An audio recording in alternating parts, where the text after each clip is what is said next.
네, 저희 기도하고 이제 우리 3040 성인 성서 연구 우리 중심에 서는 교회에 대해서 함께 말씀 나누고자 합니다. 함께 제가 기도하겠습니다.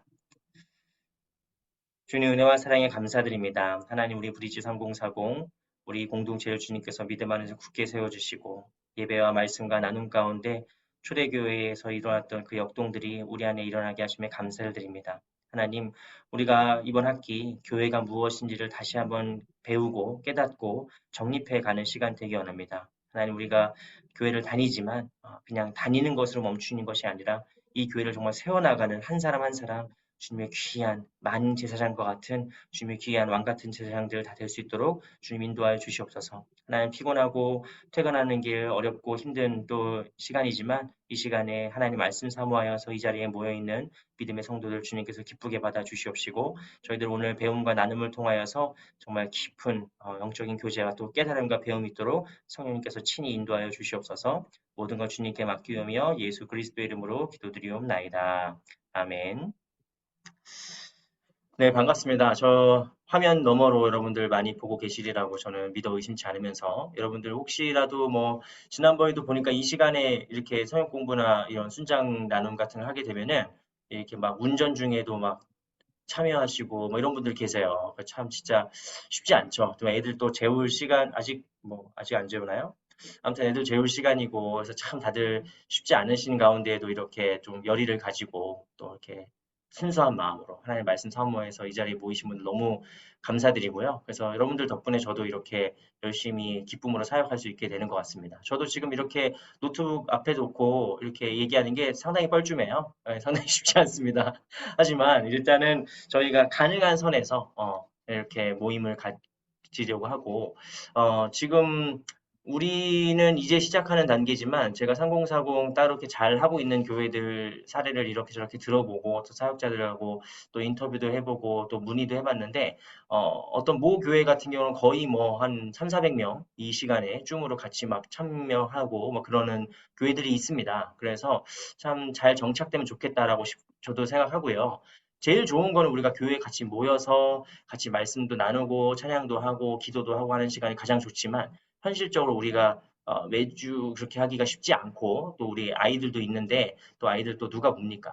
그래서 일단은 지금은 제가 볼 땐 최상의 방법은 다행히 이렇게 그 줌이랄지 다른 온라인 또 나중에 유튜브도 올라가니까요. 온라인 또 서비스가 있으니까 이런 걸 이용해서라도 저희가 최대한 열심을 내서 매주 이렇게 목요일 저녁마다 이렇게 말씀 나누는 시간 가지려고 합니다. 공지사항 광고 시간에 이미 다 말씀드렸지만 이번 학기에 우리가 배울 교재는 이 팀 켈러 목사님이 쓴 센터 처치라는 책이에요. 팀 켈러 목사님 얼마 전에 돌아가셨는데 참 훌륭한 분이시고요. 이 책은 이제 센터 처치 중심에 서는 교회 뭐입니다. 그래서 뭐 이 책 두께를 보시면은 이게 좀 페이지가 800페이지짜리 책이에요. 그리고 이 책을 제가 사라고 얘기하지 않았는데 사신 분들 있습니다. 사신 분들 있으면 저한테 카톡 한번 보내주세요. 네, 보내지 마세요. 네, 카톡. 이 책을 사신 분들 중에 예, 우리 교구장님, 예, 교구장님 책 사셨고요. 사셨다고 손 들고 계세요. 지금. 왜 사는지 모르겠는데 왜냐면 이 책은 사실 저랑 김현수 목사님 같은 분들이 봐야 될 책이에요. 왜냐하면 이 책은 좀 목회에 관한 책입니다. 그래서 어떻게 우리가 목회할 것인지 뭐 이런 것들을 좀 이렇게 중요하게 보는 책이라서 사실 저도 이 책을 왜 할까 말까 고민하다가 이 책을 왜 했냐면은 아까 제가 대표기도 시간에 잠깐 말씀드렸지만 교회를 우리가 다니잖아요. 교회를 다닙니다. 특히 우리 소망교회 같이 대형 교회에서는 이게 그냥 단순히 교회를 다니는 걸로 끝나는 경우가 참 많아요. 교회를 뭔가 참여를 하고 내가 이 교회의 일원이고 이 교회를 내가 세워나가고 뭐 이러는 과정들이 이런 인터랙션 이렇게 뭐 같이 서로 상호작용하는 과정이 상당히 부족하다는 걸 제가 느끼게 됐어요. 제가 우리 교회 사역한 지 지금 3년 차고, 지난 2년 동안 우리 교회에서 일반 지구, 어, 목회를 하면서 너무너무 귀하더라고요. 소망교회는 진짜 너무 좋은 교회예요. 너무 귀한 교회고, 나는 진짜 참, 뭐랄까, 지금까지 목회하면서 정말 경험해보지 못한 수많은 은혜들을 많이 받으면서, 진짜 우리 교회, 소망교회가 진짜 내 교회가 되는 것 같은, 그죠? 사역자들은 대체로 몇 년에 한 번씩 교회를 옮기기 때문에 교회에 대해서 물론 이제 깊은 애정이 있지만 어떤 의미에서는 이제 또 너무 정주면 안 되는 것도 있어요. 교회에. 교회를 또 옮겨야 되니까. 그런데 소망교회가 진짜 괜히 목사님들이 소망교회를 고향처럼 생각하는 게 아니더라고요. 정말로. 그래서 은퇴 목사님하고도 종종 말씀 나눌 기회가 있었는데 은퇴 목사님도 소망교회 교인들은 진짜 세계 최고의 교인들이다라고 막 이렇게 자부하실 정도로 너무 교인들도 좋고 교회도 좋고 너무 좋아요. 너무 좋은데 이제 여기서부터 중요한 얘기인데 소망교회에 단점이 없냐? 단점이 있죠. 부족한 점이나 약점이 없냐? 약점이 있습니다. 근데 뭐 수많은 이야기를 우리가 나눌 수 있겠지만 일단 저 혼자 이렇게 막 지금 떠드는 시간에서 제가 한 가지 참 아쉬운 것 중에 하나가 뭐냐면은 이 교회가 너무 이제 뭐랄까 대형 교회가 큰 교회고 사람들의 주목을 받고 이런 교회다 보니까 뭔가 이렇게 기민하지 못하다는 느낌이 들기도 하고 우리가 이거 녹화가 남으니까 함부로 말 못하겠네요. 그래서 조금 느리다. 조금 어떤 방향성과 이런 것들을 결정하고 이렇게 할 때 조금 느리다라는 생각을 좀 할 때가 있어요.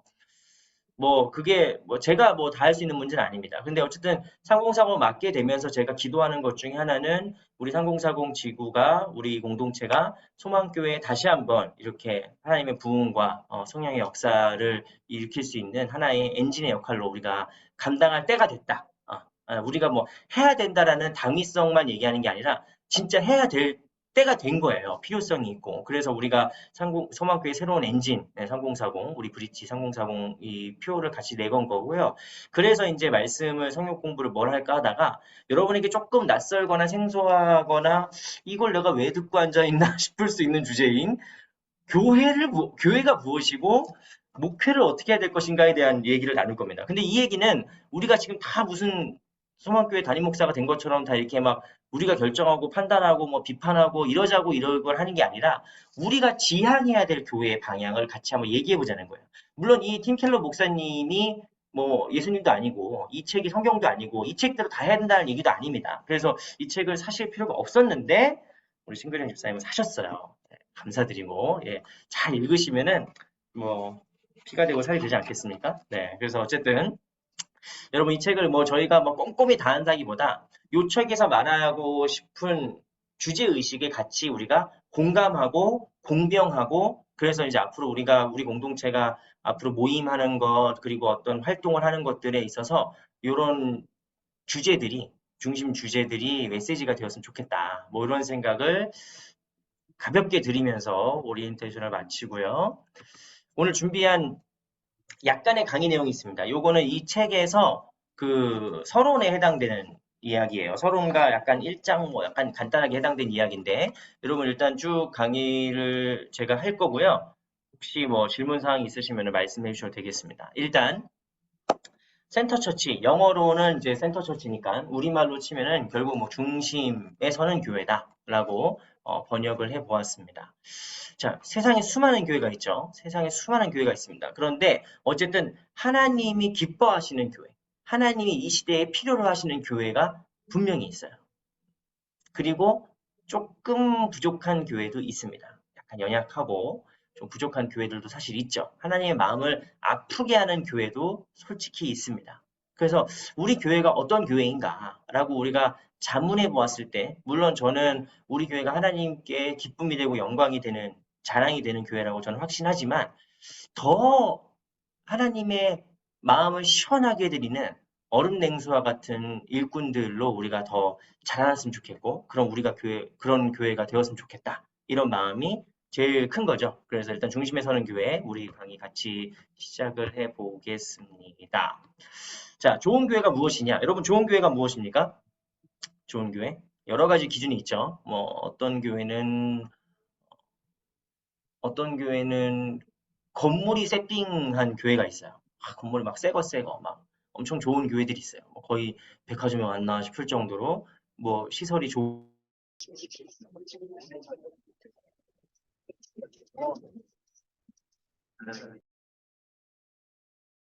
목사님 음소거 된 상태이십니다.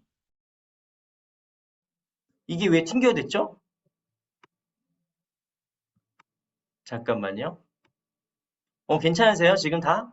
예, 지금은 괜찮습니다. 예, 아, 저만 지금 튕겨져 나간 건가요? 예, 다시 들어와서 괜찮습니다. 왜 그렇게 됐을까? 잠시 인터넷이 아마 불안정하셨던 것 같습니다. 어머, 교회에서? 지금 우리 교회 좋은 교회라고 막 얘기했는데 지금 인터넷이 불안정한 건가요? 나 진짜 부끄럽네요. 아, 좋은 교회인데 왜 인터넷이 불안정하지? 죄송합니다. 일단 이게 녹화가 되고 있으니까요. 자, 좋은 교회들이 많죠. 아주 좋은 교회들이 많습니다. 세상에. 뭐 훌륭한 사역을 하는 교회도 많이 있고요. 그런데 일단 지금은 조금 다르지만 어쨌든 한 십수년 전까지만 해도 좋은 교회의 기준은 어떤 교회였냐면은 성공한 교회들이었어요. 큰 교회들, 성공한 교회. 외적인 능력, 외적인 어떤 건물, 외형, 이런 것들이 아주 좋은 교회의 하나의 기준이었습니다. 물론 지금도 사실 그 기준은 마찬가지예요.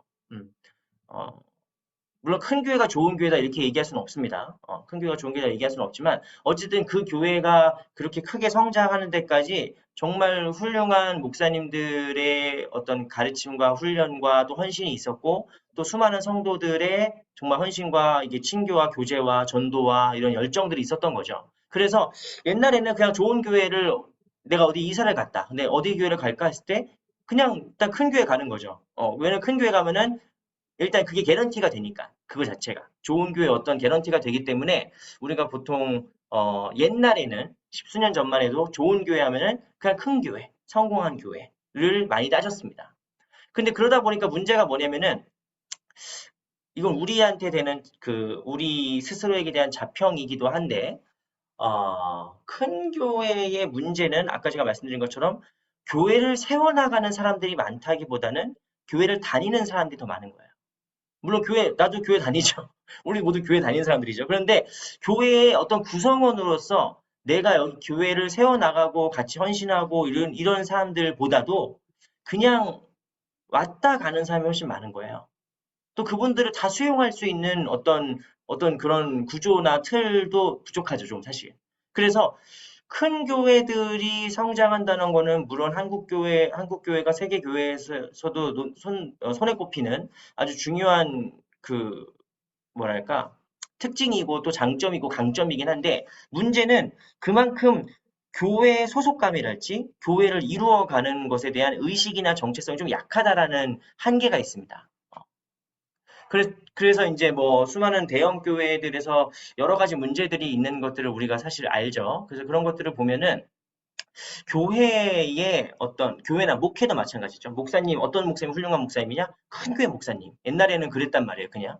근데 이제 사람들이 그렇게 큰 교회에서 많은 문제가 일어나고 또 유명한 목사님들의 어떤 뭐 여러 가지 좀 안 좋은 불미스러운 사건들이나 사고들 이런 것들을 접하면서 사람들이 좀 이렇게 의구심을 갖기 시작한 거예요. 이게 아닌 것 같다. 단순히 성공한 목회자, 어, 그냥 큰 교회 설교 잘하는 목사님이 그냥 훌륭한 분이다라고 이렇게 퉁칠 게 아니다. 그거에 그냥 되게 저렴한 언어밖에 생각이 안 나요. 죄송해요. 그러니까 단순히 성공만이 목회와 교회의 좋은 척도라고 보기는 어렵게 된 거죠.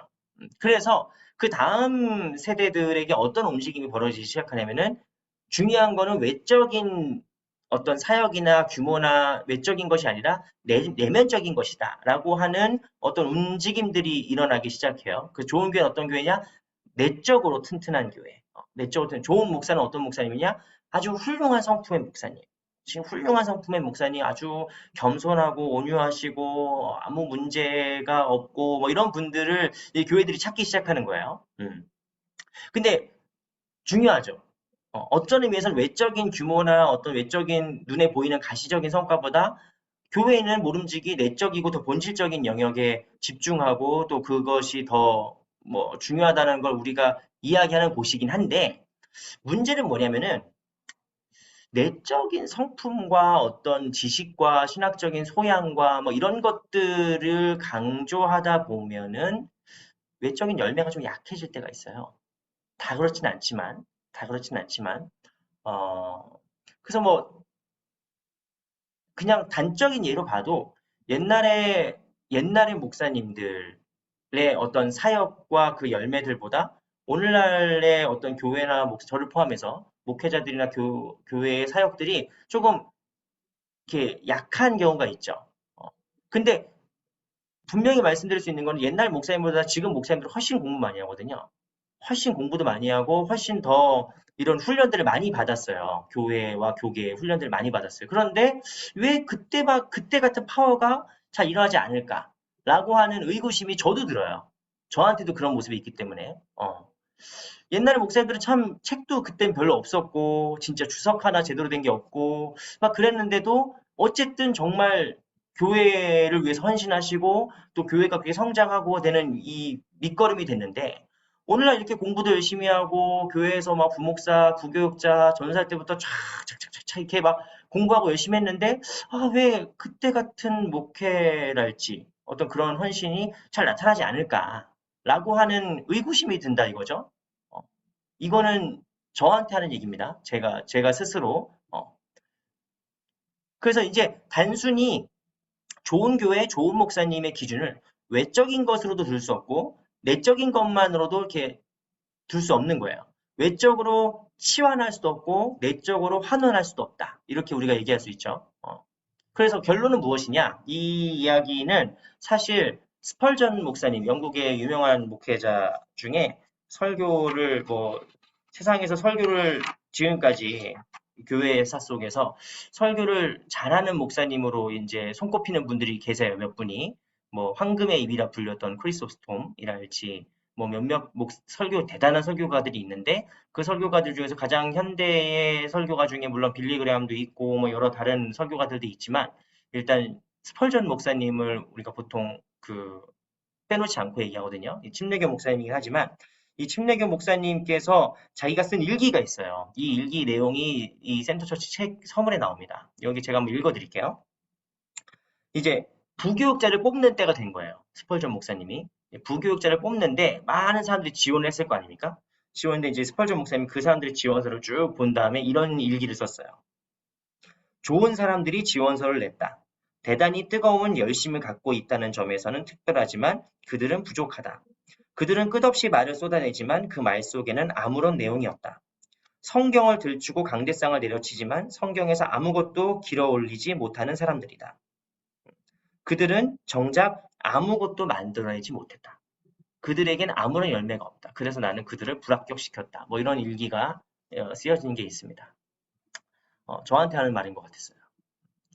그래서 여기서 중요한 건 뭐냐면 여기서 팀 켈러 목사님이 발견하고 또 오늘날 저도 동의하지만 좋은 교회와 좋은 목사님의 어떤 중요한 기준은 무엇이냐? 단순히 이분이 외적으로 설교를 잘한다 아니면은 교회를 부흥시켰다 큰 교회를 만들었다 이런 게 중요한 게 아니고 그렇다고 이분이 되게 착하신 분이다 되게 부드럽고 되게 신사적이신 분이다 이런 내적인 것만 중요한 게 아니라 결국 이 두 가지가 함께 시너지를 일으켜서 열매를 맺어야 된다는 거예요. 좋은 열매를 맺어야 된다는 거예요.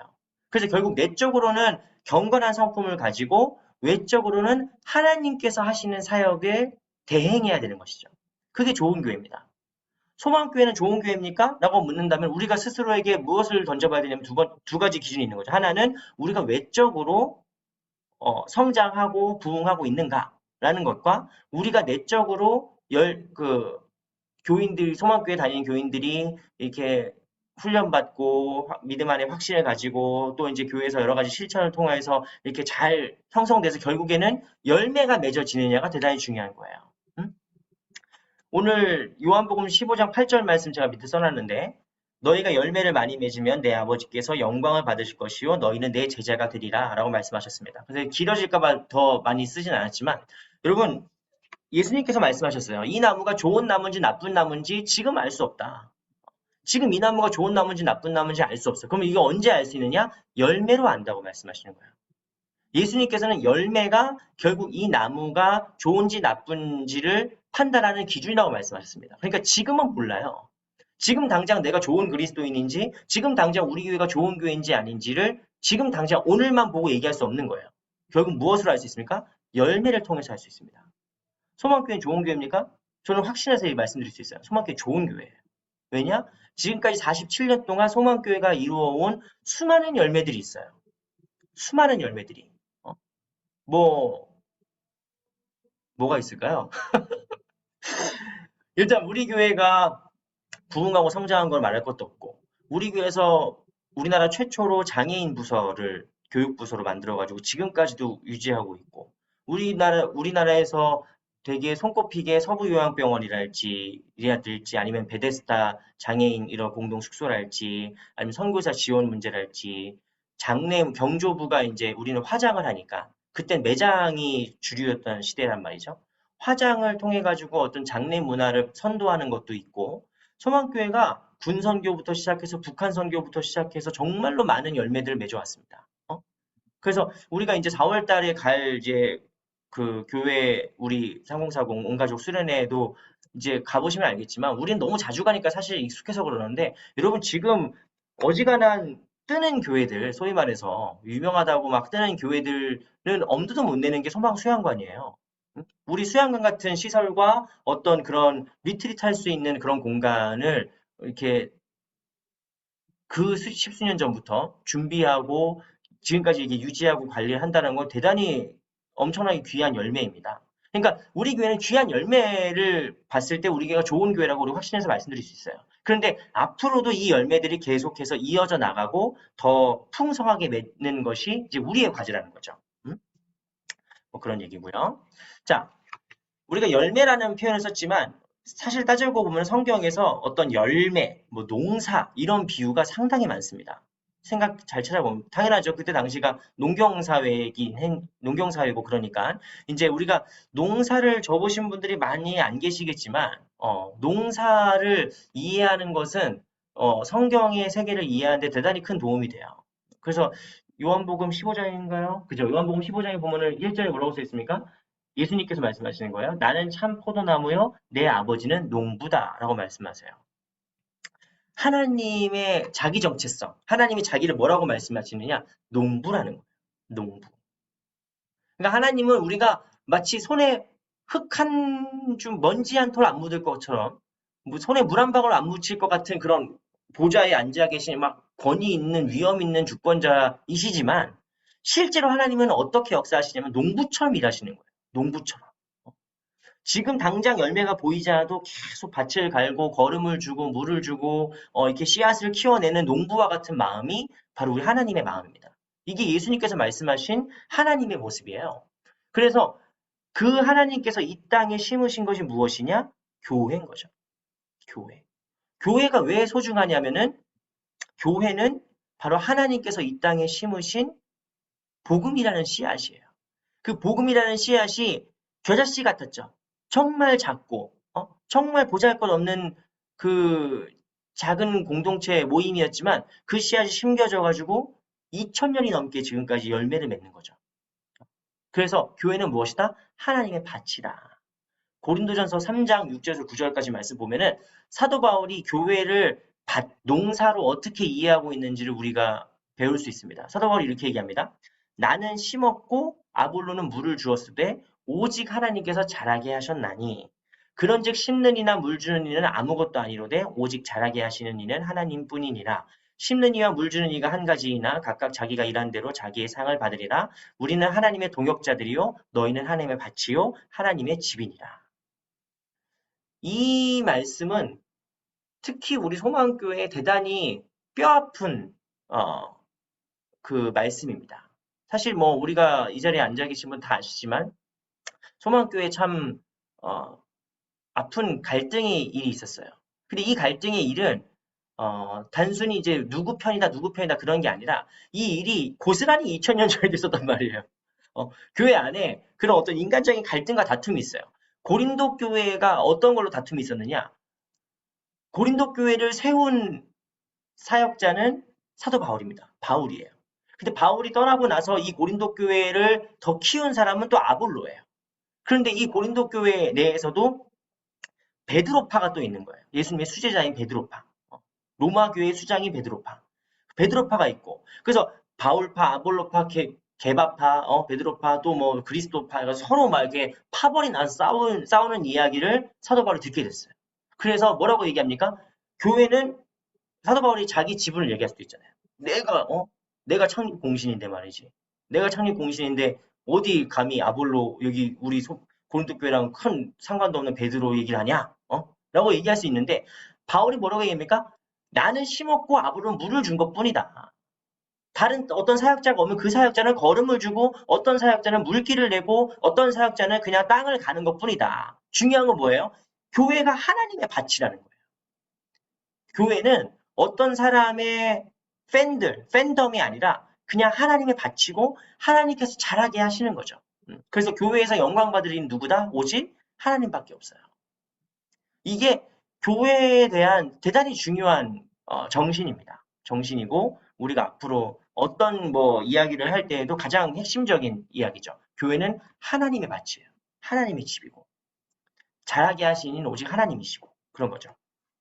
자, 이것도 그냥 쉬 넘기시면 돼요. 이건 되게 목회적인 이야기라서 여러분도 그냥 머릿속에 갖고 계시면 됩니다.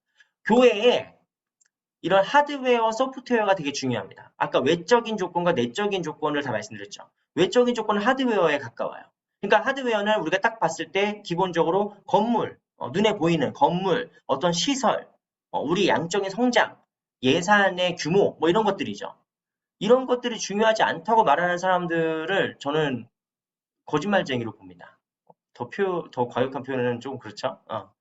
교회는 건물이 아닙니다, 여러분. 맞는 말이죠. 그런 설교 저도 하고, 맞는 말인데, 그런데 건물이 없는 교회가 또 이렇게 영속적으로 이어지기가 또 쉽지 않아요.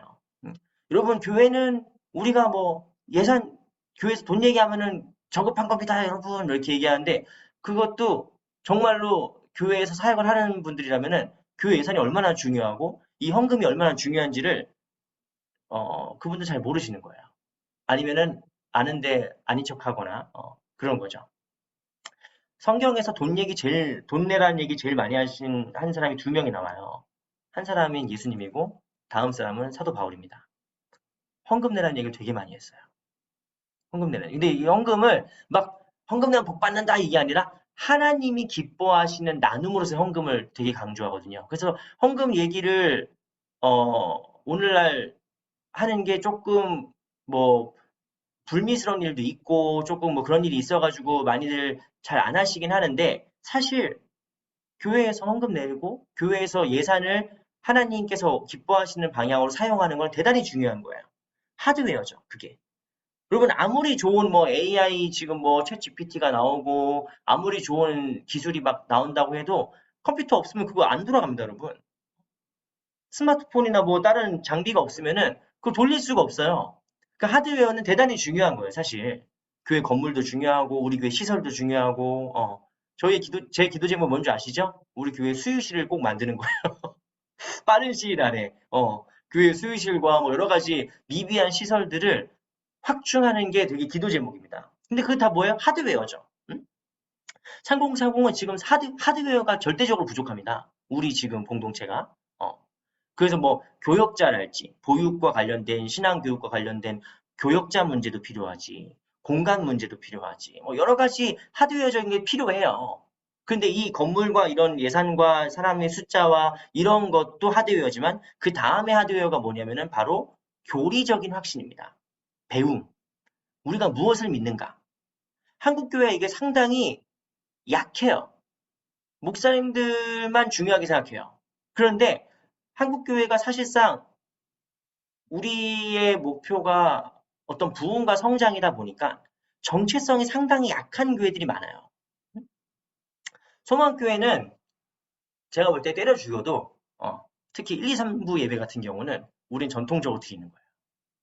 박수 없고 오르간 쫙 쳐주고 조용한 상황에서 참회기도 탁 하고 여기 있잖아요. 그거 다 500년 전에 종교개혁 때 장로교회에서 시작된 거거든요. 조용히 인간의 어떤 감정이나 어떤 그런 어떤 그렇게 막 드러내지 않고 절제와 이 침묵 속에서 그걸 지키는 거죠, 이제. 그런 게 어떤 교리적인 전통이에요. 교리적 확신과 기초죠. 이런 하드웨어가 사실 단단해야 튼튼해야 우리가 정체성이 생깁니다. 정체성이. 그런데 하드웨어만 강조하면은 뭐가 부족하냐면은 소프트웨어가 부족해져요. 소프트웨어는 뭐냐면은 교회 실용적인 프로그램입니다. 어떻게 할 것인가. 뭐 지금 교육부에서 뭐 아빠가 해가지고 그때 이거 스팸 문자 아닌가요? 저한테 카톡으로 보내신 분들 계신데 아빠가 뭐죠? 아무리 바빠도 가정 예배 뭐 이런 거 있잖아요. 예전에 유행했던 거지만 뭐 목적이 이끄는 40일 해가지고 목적이 이끄는 삶, 뭐 목적이 이끄는 새벽기도 40일 특세. 우리 교회는 특세가 없죠. 우리 교회는 특세가 없죠. 특세는 보통 이제 명성교회에서 주로 뭐 많이 해서 이제 많이 한국 교회에 보편화된 프로그램인데 이것도 어떤 의미에서는 소프트웨어예요. 새벽기도 매일 하는 거지. 매일 하는 거지 뭐. 그런데 특별 새벽기도, 특세라고 해가지고 40일 동안 우리가 좀 집중해서 새벽기도 해보자. 이런 프로그램들입니다. 이거 다 목회적인 방법론이죠. 그래서 한국 교회는 특별히 좀 이런 소프트웨어에 대단히 많이 치중돼 있어요. 그래서 어느 교회에서 어떤 걸 했더니 되게 반응이 좋더라. 어떤 뭐 효과가 되게 좋았다. 그럼 우리도 좀 뭐 해보자. 뭐 이런 식으로 방법론을 되게 따라가는 경우가 있어요. 그런데 소프트웨어가 물론 중요합니다. 적절한 소프트웨어가 필요해요. 근데 너무 소프트웨어만 중요하게 생각하면은 어떤 정체성이 좀 이렇게 흔들리거나 아니면은 좀 뭐랄까 너무 가벼워질 수 있죠. 그런데 이 하드웨어, 소프트웨어, 우리가 컴퓨터를 다 쓰는 사람들로서 우리 이 두 가지 용어는 되게 많이 익숙하지만 미들웨어라는 말은 사실 우리한테 익숙한 말은 아니에요. 이거는 이제 그런 실제로 서비스를 하시는 분들에게 익숙한 표현이라고 하더라고요. 이 미들웨어가 무엇이냐? 이 소프트웨어가 이 하드웨어에 적용될 때 어떤 중간에서 생기는 그 조율을 하는 역할이라는 거예요. 이를테면은 카카오톡이라는 서비스가 있어요. 카카오톡이라는 서비스가 있고 뭐 줌이라는 서비스가 있고 구글이나 네이버 같은 서비스가 있고 이 서비스가 사용자가 어떻게 사용하는지에 대한 뭐 사용상의 경험이랄지 뭐 이런 것들을 수집하고 개선하는 역할을 미들웨어라고 한다고 해요. 저는 잘 모릅니다만 어쨌든 네. 그래서 그런 미들웨어가 중요한데 교회도 마찬가지라는 거예요. 이 팀 켈러 목사님이 얘기하는 건 뭐냐면 지금까지 어떤 조금 보수적인 교회들은 하드웨어를 강조해서 얘기했다는 거예요. 교회의 규모나 예산이나 건물이나 아니면은 우리가 뭐 장로교다, 감리교다, 뭐 침례교다 이런 교리적인 어떤 확신을 강조해서 얘기하고 약간 조금 리버럴하신 분들은 소프트웨어를 강조해서 얘기했다는 거예요. 어떤 방법론이나 어떤 뭐 교회 뭐 이런 것들 뭐 이런 것을 강조했는데 중요한 건 뭐냐면 이런 소프트웨어와 하드웨어가 어떻게 융합될 것인가를 논의할 때가 됐다. 그 단순히 뭐 세들백 교회에서 유명해진 목적 이끄는 40일 프로그램을 우리 교회 갖다 쓴다고 해서 우리 교회가 뭐 확 좋아지는 게 아니거든요.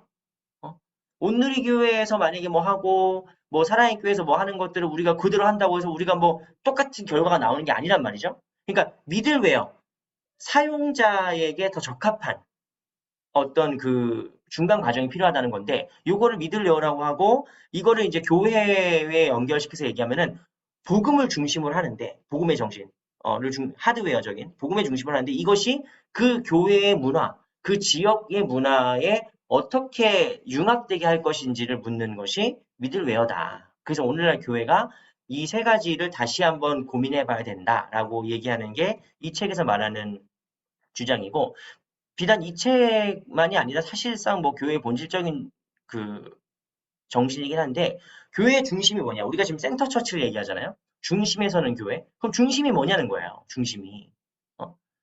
교회의 중심이 뭐냐? 그래서 우리가 기본적으로 교회의 중심이 뭐냐 했을 때 딱 세 가지 단어가 떠올라야 돼요. 그건 뭐냐면은 오늘 우리가 하니까 첫 번째는 복음이죠. 무엇보다.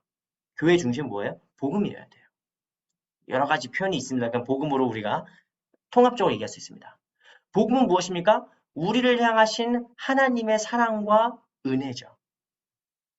교회에서 이 교회가 정말 백화점 부럽지 않은 시설이 있고 막 너무너무 이 교회에 막 찬양팀이 화려하고 이 찬양팀 막 찬양하는 거 레코딩만 누르면 바로 막 진짜 앨범으로 나올 정도로 너무너무 좋고 막 잘해놓고 막 그런 데가 있어도 복음이 없으면 교회가 아니에요.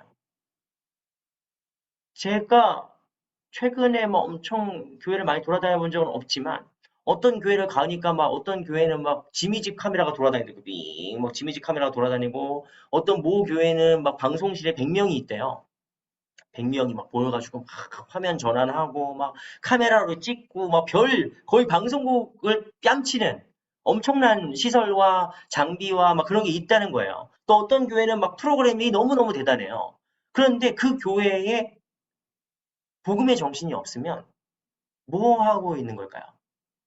그냥 단순히 종교적인 페스티벌을 하는 거죠. 종교적인 페스티벌을 하는 것이 교회가 아닙니다. 교회는 어떤 곳이에요? 복음이 있어야 되는 거예요. 복음. 어떤 설교가 좋은 설교냐? 그 설교 안에 복음이 있어야 되는 거예요. 박사학위를 뭐 한 개가 아니라 뭐 몇 개를 갖고 있는 사람이 설교를 해도 아무리 유식한 말을 하고 아니면 어떤 사람이 너무 재밌게 얘기하고 너무 막 감동적으로 얘기하고 그런 설교가 말빨이 아니라 그 말씀을 듣고 복음을 더 깊게 이해하고, 그러니까 복음 뭐야? 하나님의 사랑과 은혜를 더 깊게 이해하는 게 중요한 거지. 말빨이 달려있는 게 아니라는 거죠. 교회 중심 뭡니까? 첫 번째로 복음입니다. 이게 하드웨어로 했을 때, 하드웨어로 했을 때. 그러니까 두 번째, 소프트웨어에 해당하는 게 뭐냐면 운동이에요, 운동. 나중에 시간 되면 또 하고 싶은 책 중에 하나가 세계 선교사라는 책이 있어요. 제가 폴 피어슨이라고 제가 아주 인상 깊게 봤던 책 중에 하나가 있는데 세계 선교사라는 책을 보면은 그런 얘기가 있어요. 그 미션 퍼스펙티브 혹시 세계 선교부에서 이미 공부하신 분들 계시면은 아실 만한 이야기입니다. 교회 2000년의 교회 역사를 쭉 살펴보면 교회는 기본적으로 어떤 운동이 시작된단 말이에요. 성령에 의해서. 교회가 정체되거나 고착화되거나 경직되거나 어쨌든 교회가 관료화되거나 이게 딱딱해질 때 하나님 성령께서 어떤 일을 일으키시냐면은 교회 안에 운동을 일으키세요. 새로운 운동을. 그래서 그 운동이 교회를 개혁해 나갑니다. 근데 운동이 그냥 운동으로만 그치면은 운동으로만 그치면 이게 그냥 사라져 버려요. 그 운동이 점점 체계화되고 시스템화되면은 결국에는 조직적이 되고 기관화돼요. 그럼 또 어떤 테크트리를 타냐면은 결국 어떤 결과가 빠지면은 그 운동이 또 제도화되고 기관화되고 관료화되는 그 순서가 있죠. 그러면 성령께서 다시 운동을 일으키시는 거예요. 그게 그렇게 이제 소달리티, 모달리티라고 얘기하는데 보통 선교학적인 용어로 그건 나중에 다루기로 하고 어쨌든 교회 안에 살아있는 교회는 50년 전, 100년 전 시스템을 그런 어떤 전통과 교회의 체계나 질서를 그냥 금과 옥조로 무조건 지키기만 해서 되지 않는다는 거예요. 교회 안에 어떤 일이 일어나면은 결국에 이 교회가 살아있고 이 교회가 더 부흥하고 성장하는 데에는 어떤 새로운 운동이 필요한 거예요. 운동력이. 그 운동은 무엇이냐면은 그 시대에 맞는 운동, 정신이죠. 그 시대에 맞는 정신. 여러분들 반응을 볼 수가 없으니까 제가 지금 말이 계속 이렇게 꼬이고 지금 제 눈에 계속 참가자가 나가는 게 보여서 그래요. 이렇게 참가자가 좀 점점 한 명씩 줄어가는 게 보여가지고 제가 지금 좀 이렇게 당황했습니다만 어쨌든 운동이 일어나는 거예요. 근데 제가 기도하는 건 뭐냐면 우리 브릿지 3040 우리 공동체가 소망교회 엔진 역할을 하길 원한다고 했잖아요. 그게 운동력이에요. 운동력 결국에는. 우리가 어떤 하나의 운동으로서 교회에 새로운 역동을 일으키고 새로운 흐름을 일으키고 싶은 것이 이제 성령께서 그 일을 이루게 하시게끔 우리가 준비하는 게 우리의 사명이지 않나라고 생각하는 겁니다.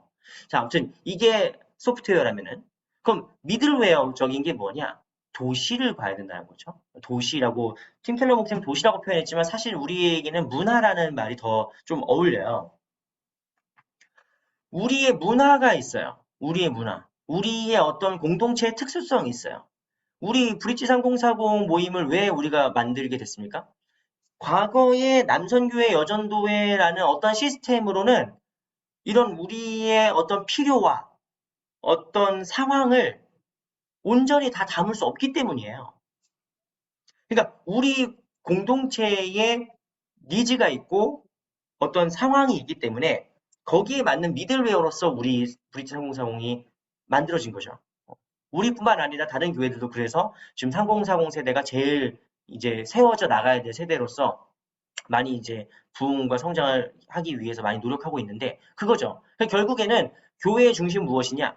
하나님 말씀 무엇이냐? 하나님 뜻이 무엇이냐? 복음이 무엇이냐? 라고 하는 물음과 우리 안에 성령께서 일으키실 운동들, 우리가 무엇을 해야 될 것이냐라고 하는 운동에 대한 생각과 그 다음에 우리가 어떤 지금 상황인지, 우리의 필요가 무엇인지라고 하는 어떤 상황에 대한 이해가 결국에는 중심에 서는 교회에 이 삼박자를 맞추는 겁니다.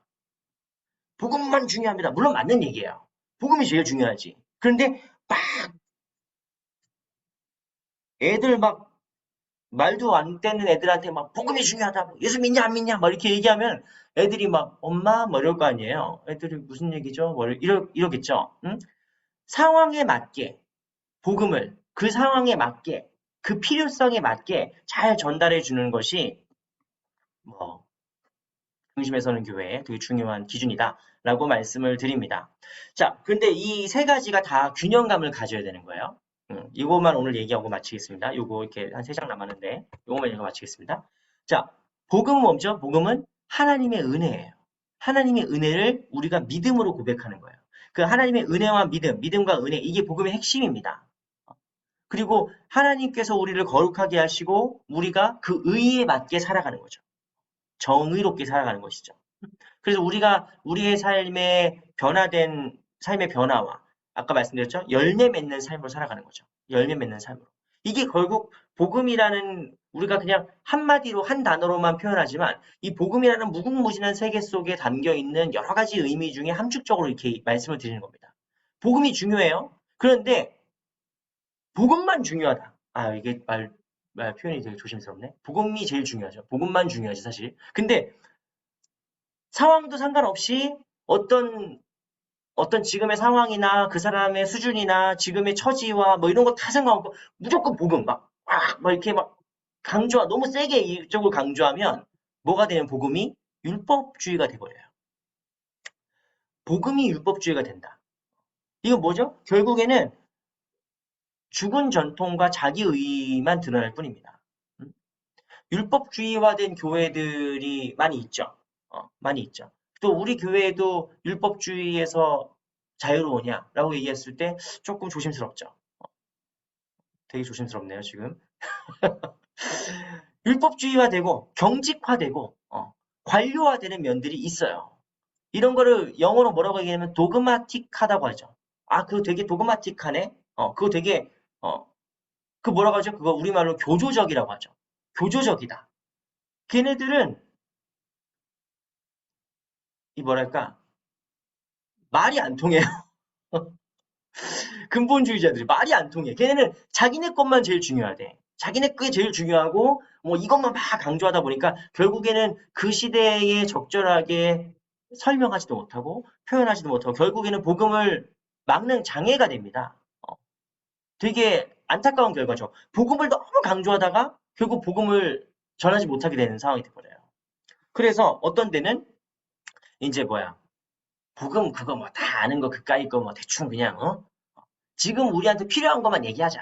지금 우리한테 딱 상황에 맞는 것만 얘기하자. 그냥 듣기 좋은 말만 얘기하자. 라고 해서 막 얘기하다 보면은 뭐 이를테면은 뭐 제가 되게 비난하고 싶진 않지만 뭐 이를테면 무슨 뭐 긍정의 힘이랄지 뭐 이런 류의 책들이나 이런 메시지들이 물론 신앙적으로 우리 성경이 분명히 긍정의 힘에서 다루는 그런 메시지들이 나올 수 있습니다.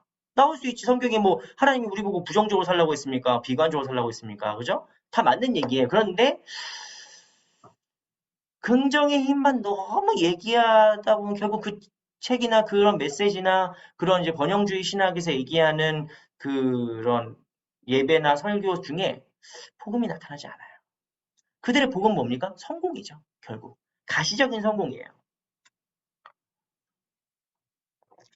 하나님이 역사하시는 걸 그들이 막 바래요. 근데 왜 역사하셔야 됩니까? 복음이 더 드러나고 복음이 더 이렇게 선포되고 전파되는 게 아니라 나의 성공을 위해서. 하나님을 써먹는 거지. 아니면 무슨 뭐 옛날에 뭐 옥성득 그 박사님이 쓰신 책 중에 뭐 심리학에 물든 기독교 뭐 이런 거 있잖아요. 그런 책류랄지. 어쨌든 어떤 복음의 정신을 잃어버리고 교회가 단지 상황에만 치중하다 보면은 결국에는 정체성이 사라져 버리는 거예요. 그럼 교회에서 심리 테스트 하고 그 부정하는 게 아닙니다.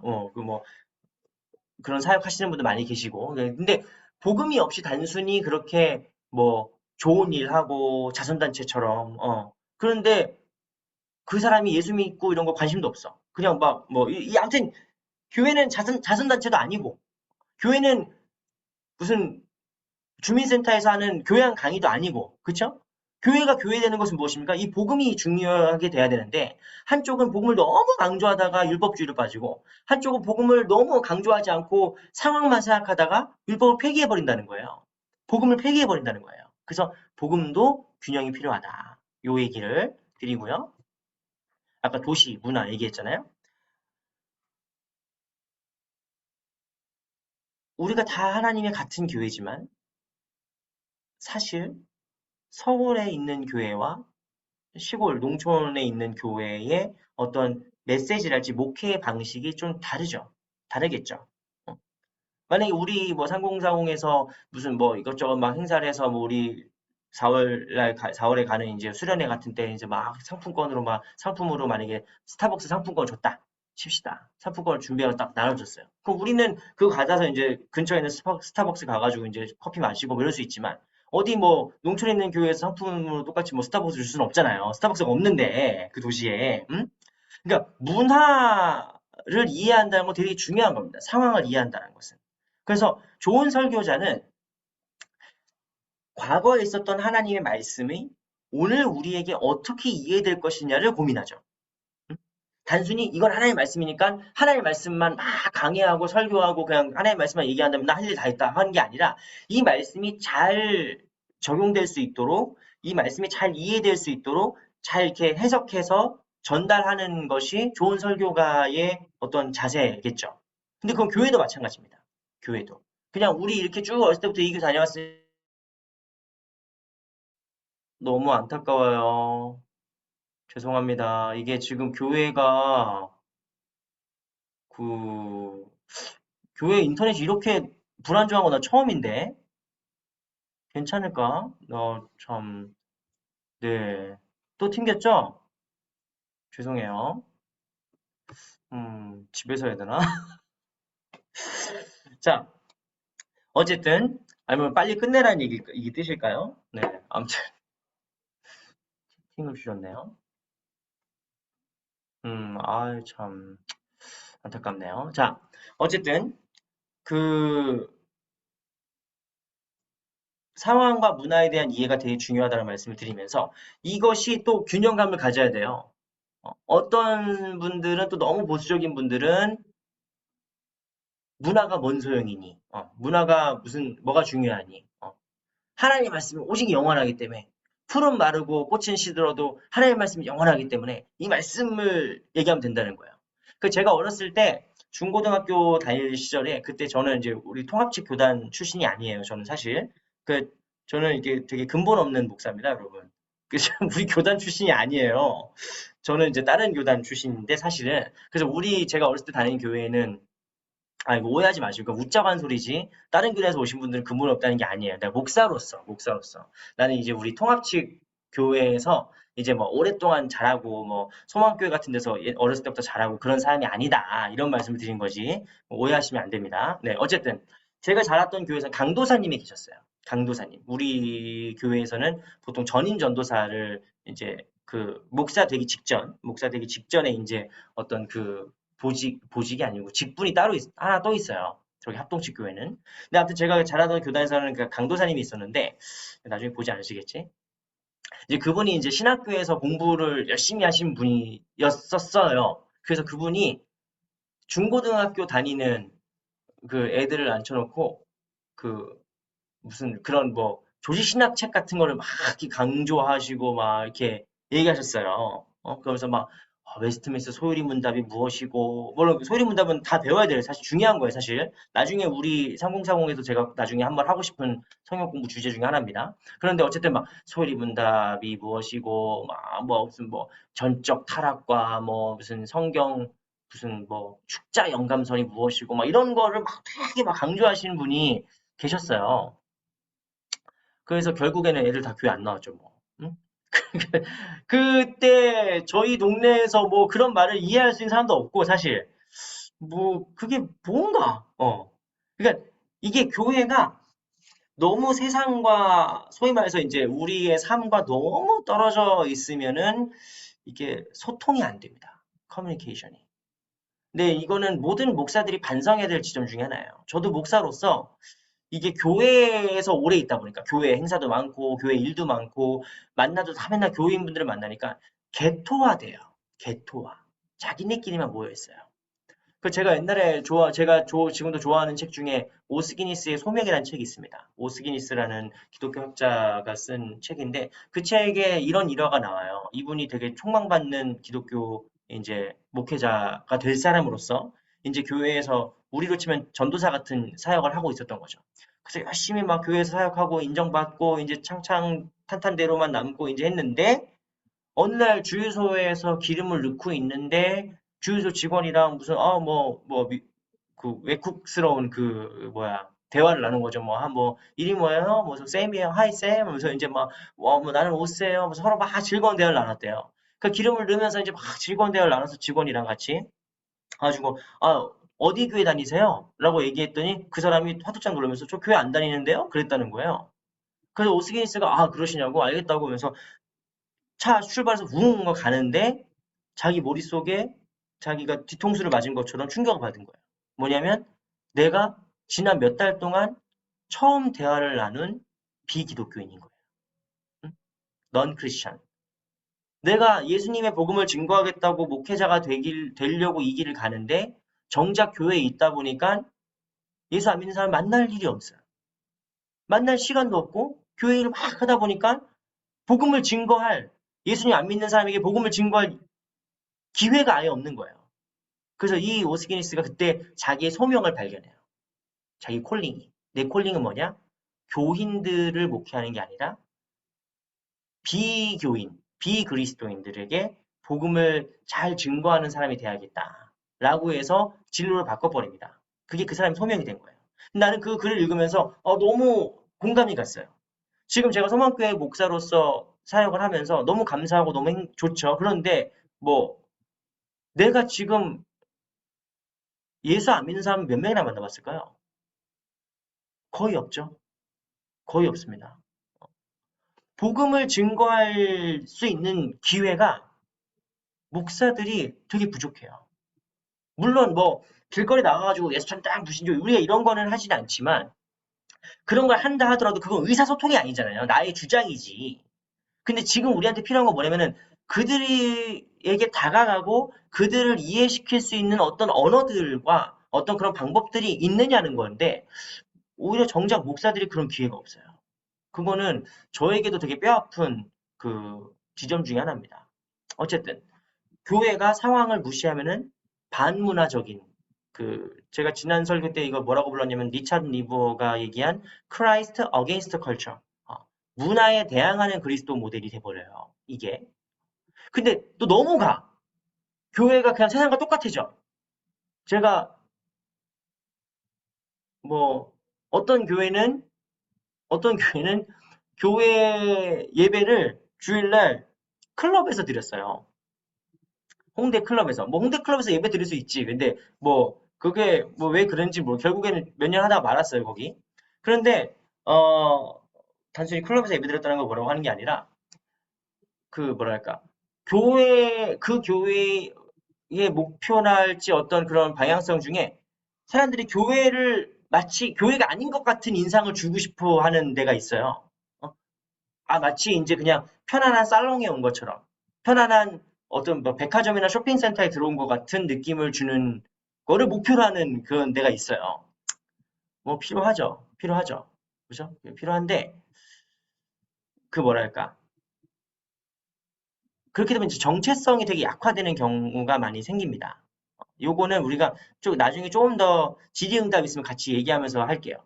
어쨌든, 이것도 결국에는, 이게 단순히 진보와 보수를 나누는 게 아닙니다. 어떤 너무 강조하거나 너무 균형감을 잃게 되면은 이게 좀 오해가 생긴다라는 차원에서 말씀을 드리는 거예요. 마지막으로 이제 운동 말씀드렸잖아요. 운동은 뭡니까? 기존의 제도와 전통이 있어요. 그 전통이 있는데 거기에서 성령님께서 새롭게 이루실 그 영적인 운동에 참여하는 겁니다. 참여하는 거예요. 그러니까 이를테면은 카톨릭 교회가 계속 교권이 강화되고 사람들을 우매하게 이렇게 막 가르치고 면죄부를 사면은 막 니네 엄마 아빠 저기 저 연옥에다가 천당 간다 뭐 이런 소리 하면서 뭐 동전 땡그랑 헌금하게 떨어진 소리가 나면은 그 천당에 조금씩 올라간다 뭐 이런 혹세무민 그거만 혹세무민이죠.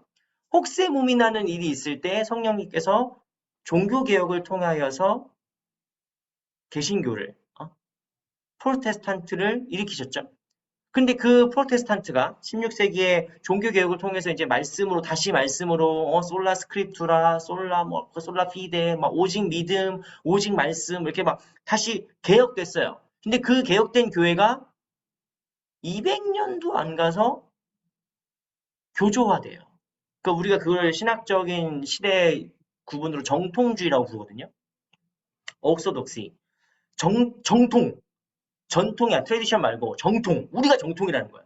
그래가지고 서로 막 뭐가 더 정통이냐 하면서 막 네가 짝퉁이다 하면서 막 서로 싸우는 시대가 벌어져요. 교인들은 그래서 목사님들이 설교를 주일날 가면은 설교가 맨날 다 교리 설교야. 여러분 예정론은 무엇이고 막 무슨 뭐 하나님의 신적 주권에 따른 경민적 뭐 질서에 따른 막 어려운 얘기 아무도 모르고 이해도 안 가고 들어도 모르는 얘기를 신학적인 논쟁이 설교 시간에 나오는 거예요. 예배 시간에. 200년 동안 뭐 다 그렇다는 건 아니지만 그 정통주의 딱딱한 정통주의 시대가 있어요. 그때 성령께서 어떤 운동을 일으키시냐면은 뭐 야콥 슈페너랄지 뭐 찐젠드록 백작이랄지 뭐 이런 사람들을 통하여서 우리가 지금 교리 배우려고 여기 온 게 아니다. 뭐가 중요하냐? 내가 하나님 말씀을 어떻게 느끼느냐? 하나님께서 내게 무엇을 말씀하시느냐? 라고 하는 경건주의 운동으로 바뀌어요. 경건주의. 그래서 정통주의가 경건주의가 되고 뭐 경건주의가 또 뭐 이렇게 계속 나가는 그런 일련의 흐름들이 있습니다. 어쨌든 중요한 건 뭐냐? 성령께서 운동을 일으키신다는 거예요. 근데 그 운동에 준비된 자들이 쓰임 받는다는 것이죠. 운동에 준비되고 사모하는 자들이 헌신된 자들이 그 하는 성령의 운동에 쓰임 받게 된다. 이게 기독교 2000년 역사에서 계속 이어지는 성령의 운동입니다. 그런데 운동이 절대화돼. 이를테면은 운동이 막 절대화되면은 아까 말씀드렸죠? 마틴 루터와 잔 칼빈과 찌빙글리 같은 그런 위대한 종교 개혁자들 막 뭐 위클리프는 그 전이고 뭐 존 낙스랄지 장로교의 어떤 그 체계형 존 낙스랄지 이런 사람들이 진짜 위대한 사람들이거든요. 근데 그 사람들이 너무 위대하다 보니까 그게 막 금과 옥조가 돼요. 그래가지고 그것만 중요해지는 거예요. 그래서 깔뱅과 깔빈주의는 다릅니다. 깔뱅은 물론 깔뱅도 되게 딱딱하고 센 사람이긴 하지만 깔뱅주의는 뭐 엄격하게 이루 말할 수가 없어요. 관료화되는 거예요. 관료화되는 거예요. 제도화되고 기관화되고 그럼 뭐가 되죠? 죽은 전통이 됩니다. 그런데 이 운동이 체계화되지 않아. 그냥 뭐 좋은 게 좋은 거야. 땡길 때만 해. 기도 그냥 땡길 때만 해. 말씀 뭐 땡길 때만 해. 그냥. 그럼 뭐가 됩니까? 이게 쌓여가지가 않아요. 쌓여가지가 않아요. 그냥 일시적으로 반짝하고 끝납니다. 반짝하고 끝나요.